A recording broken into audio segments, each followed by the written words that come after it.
때문에 이게 합격증입니다. 요거는 연세대학교 입학처에서 나오는 합격증인데요. 서울대 이건 일부분이고요. 서울대학교에 보낸 학생만 제가 대략 따져봐도 직접적으로 한 400여 명 되고요. 네, 안녕하세요. 이번에는 그 엄마표 수학, 아빠표 수학이 성공하려면 좀 어떻게 하면 좋을까, 또 주의사항을 좀 말씀드리고자 합니다. 그래서 이제 보통 이제 자기 자식은 본인이 못 가르친다고 하는 게 통설이죠. 그러니까 약간 이제 답답해하고 그런 게 있습니다. 아이를 직접 가르치면요. 그래서 어쨌든 이제 부모님이 이제 수학을 가르치는데 집에서 어떻게 하면 좀 성공적으로 잘 할 수 있을까에 대해서 좀 말씀을 드려볼게요. 첫 번째는 이제 인내심이 있어야 돼요. 그 뭐 좀 해보시면 알겠지만 저희 아이 같은 경우도 유치원 때 이제 외가에 가서 할아버지가 수학 받아올림을 가르쳐 줬어요. 받아올림을 두 자리 받아올림을 이렇게 했는데 굉장히 잘했습니다. 이렇게 그래서 좀 놀랬죠. 그 다음에 이제 또 이제 아이가 그 학습지를 좀 했었는데 초등학교 때 근데 이제 시계 보는 거 있죠. 그 시계 보는 거를 굉장히 잘 읽었어요. 그래서 이제 제가 시계를 일부러 사가지고 이제 벽에다 붙여놨습니다. 자꾸 이제 익숙해지라고. 그러면 아이가 이제 유치원생인데도 몇 시 몇 분 그거를 정확하게 이제 했어요.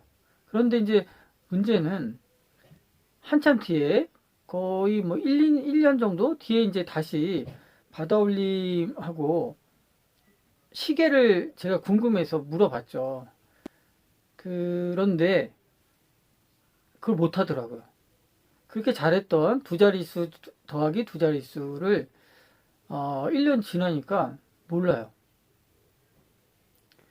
그 다음에 시계도 우리가 이제 시계는 초등학교 2학년 때 그때 끄트머리에 나오고요. 3학년 때도 나오죠. 근데 이제 유치원생이 그걸 하니까 되게 신기했는데 1년 뒤에 물어보니까 몰라요. 몇 시 몇 분을 못 하더라고요. 그래서 이제 부모님들이 가르쳐 보면 굉장히 답답하실 겁니다. 이게 잘 까먹습니다, 아이들이. 그러니까 이제 깊이 있는 내용을 이해했다고 쳐도 까먹고 또 순간순간 그 거의 인기응변으로 배운 거를 하다가도 또 이제 안 하게 되면 까먹어요. 그러면 이제 부모님들 입장에서는 대단히 실망하죠. 우리 애가 이것뿐이 안 되나. 그리고 되게 기본적인 거, 기초적인 건데도 잘 이해를 못 하는 것 같고 굉장히 실망들을 합니다, 이게. 그런데 다 그래요. 아이들은 나중에 제가 이제 많이 가르쳐 본 결과 아이들의 특성입니다. 잘 까먹어요. 잘 까먹기 때문에 그 실망하시지 않아도 됩니다. 뭐 이틀 전에 것도 이제 까먹고 어떨 때 보면 어른들도 생각하기 어려운 것들을 아이가 창의적으로 이렇게 수학적인 감각이 있는 것 같이 보이는 그런 능력을 발휘할 때도 있어요. 그래서 우리 애는 괜찮구나 그렇게 생각을 하는데 또 이제 좀 지나면 실망스럽고 그렇습니다. 그래서 뭐 유치원 때나 초등학교 때 수학을 가르칠 때는요. 인내심이 필요하고요. 속상해 하실 필요가 없습니다. 아이들은 그래요. 그게 정상이죠, 오히려. 계속 수학을 하지 않는 이상 그렇습니다. 그리고 나누기 같은 경우도 뭐 조금 하는데 또 며칠 나누기는 정말 잘 까먹어요, 아이들이. 그래서 인내심을 가지셔야 됩니다. 인내심을 가지면 쭉 하면요, 결국은 잘하게 돼 있어요.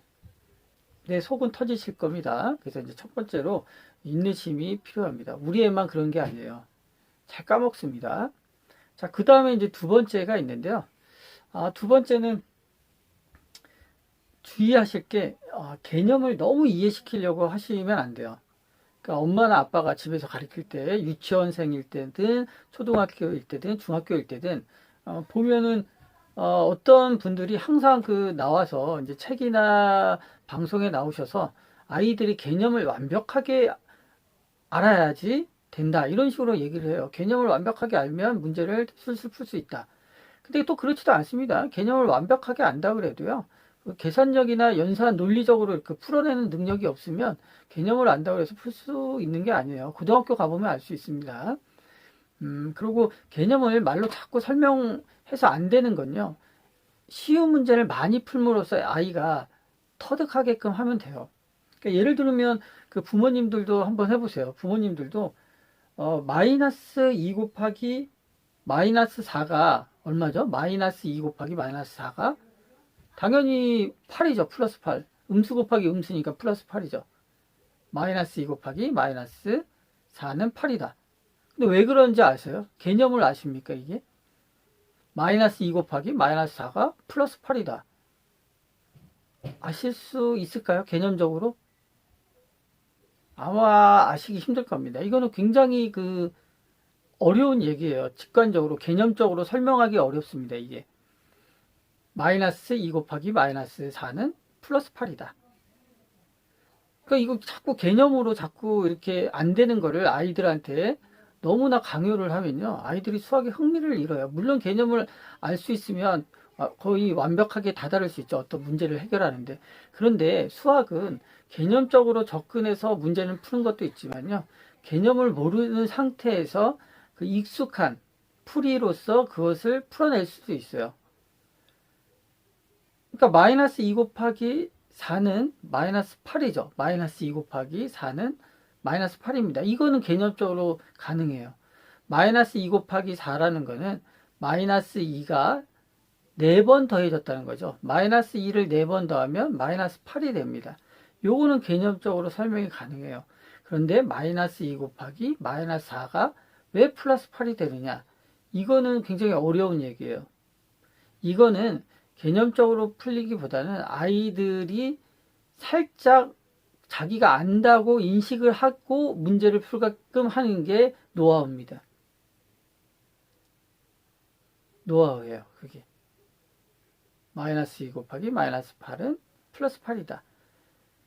이게 아이들이 개념적으로 이해를 못합니다. 어른들도 이해를 못해요. 나중에 제가 기회가 되면 말씀을 드리겠는데요. 이 개념에 대해서. 근데 어쨌든 살짝 아이가 안다고 생각하고 문제를 풀며 나가면 자신감이 있습니다. 이게 너무 개념이 이해가 안 되는데 그걸 억지로 자꾸 설명하면 아이들도 좌절하고요. 부모님도 힘들어질 수 있어요. 그러니까 예를 들어서 나눗셈 같은 경우도 10을 10 나누기 2의 뜻이 뭐냐? 그러면은 10을 2개씩 나눴을 때 몇 개의 조가 되겠느냐? 10 나누기 2는 첫 번째 개념은요. 10개를 2개씩 묶었을 때 몇 묶음이 나오겠느냐? 그럼 5묶음이 나와서 답은 5죠. 그런데 10 나누기 2의 뜻은 또 다른 게 있습니다. 10개를 두 사람한테 나누어 줬을 때 각각 몇 개씩 가져갈 수 있겠느냐? 그러면 5개예요. 그러니까 나눗셈의 개념은 2개가 있습니다. 그런데 그 2개를 완벽하게 아이들이 이해할 수가 없어요. 처음에는 둘 중에 개념 2개 중에 하나만 얘기하고 아이가 어느 정도 알아들으면 그 다음에 기술적으로 연산을 자꾸 통해서요. 자기가 학생이 아는 듯하게 착각을 일으키는 거죠. 그래서 개념은 나중에 터득하게끔 하는 게 더 좋을 수가 있어요. 그 나눗셈의 개념 2가지를 억지로 완전 학습을 시킨다 그래가지고 개념을 자꾸 밀어 넣으면요. 안 되는 아이들도 많습니다. 그럴 때는 둘 중에 하나라도 대략적으로 이해시킨 다음에 연산을 많이 풀게 함으로써 거꾸로 그 개념을 터득하게 하는 거죠. 그래서 2가지 중요한 거를 말씀드렸는데요. 모든 문제를 개념을 완벽하게 아이들이 습득할 수 없다는 걸 인정하셔야 되고요. 그렇다면 문제를 많이 풀므로써 그게 익숙해진 다음에 나중에 그 개념을 이해하게끔 하는 게 좋습니다. 그래서 수학할 때 개념 많이 하시는데요. 그게 부작용이 있을 수가 있습니다. 그래서 이제 2가지 말씀드렸죠. 인내심을 가지시면 됩니다. 그러면 대부분 다 성공하실 수 있어요. 이게 안 되니까 중간에 이제 포기하시는 거죠. 그 다음에 개념을 너무 깊숙한 개념을 아이가 이해하게끔 하기보다는 어느 정도 조금 설명한 다음에 연산을 많이 하게끔 한 다음에 익숙해진 후에 나중에 터득하게 하셔도 됩니다. 그래서 이 2가지 방법 잘 해서요. 끝까지 아이들을 하면 포기하지 않으면 수학은 오히려 훨씬 더 잘할 수가 있습니다. 외국어나 언어보다도요. 체계성과 논리성이 그래도 굉장히 고도화되어 있기 때문에. 자, 여기까지 들어주셔서 대단히 감사하고요. 다음에 또 뵙겠습니다. 감사합니다.